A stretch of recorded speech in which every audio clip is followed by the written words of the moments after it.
What's up, everybody? Will Borza here, the LA Recordist. It's the analog vlog. It's a vlog. Analog. Okay, NPR just uploaded 2 days ago one of the coolest, best audio ear training guides that I've ever read. It looks like this. If you see that screen, you're in the right spot. I'll link this down below. The ear training guide for audio producers. They also link to another article. In this article, it's a quiz. It's a simple 6-question quiz that has audio samples, and it'll test your ears to see, how good you are. If you know anything about audio, it's going to be pretty simple. But for the newbies, it's quite useful. As for this main article, it goes through 3 main sections: recording issues, editing issues, and mixing issues. And it lists all the common errors and what causes them and how to fix them. All 3, and it gives audio samples for all the errors. This is so valuable and so excellent, I can't recommend it more.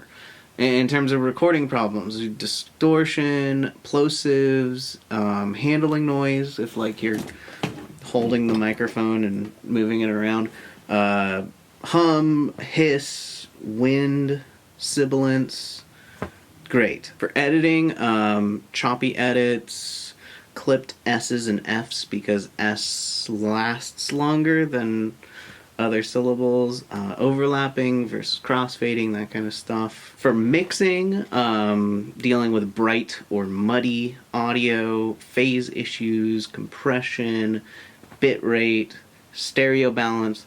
I'm telling you, this article, it's very long, it's very in-depth, but it is so good for anyone at any level if you're into audio. It's going to be good for people that are mixing music. It's going to be good for people that are mixing dialogue, like for podcasts. I love NPR, by the way. The local NPR radio station has been playing in my car for weeks, maybe months, maybe since a while before the election. And anyway, I love NPR, and I love their format of storytelling. These audio stories are spectacular, and this really goes into how to make great audio stories. So I'm going to link this article as well as the ear training test article in the comments down below. Check them out.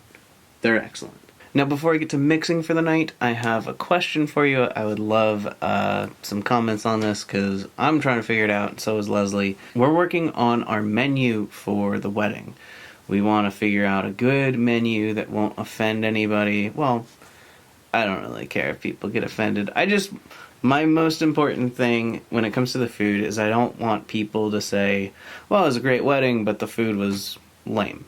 Or yeah, the wedding was awesome, but the chicken was dry. I would be okay with people saying, oh, the wedding was awesome and they had really unique food.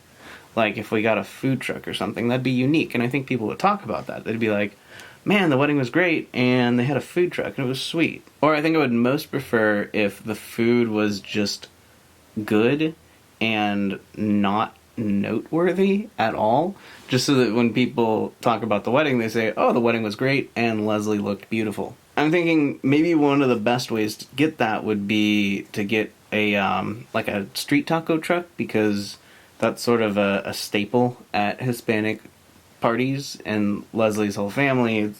I think our wedding is probably going to be 80-90% Hispanic, so it would just be the tradition, the custom. There's going to be a taco guy.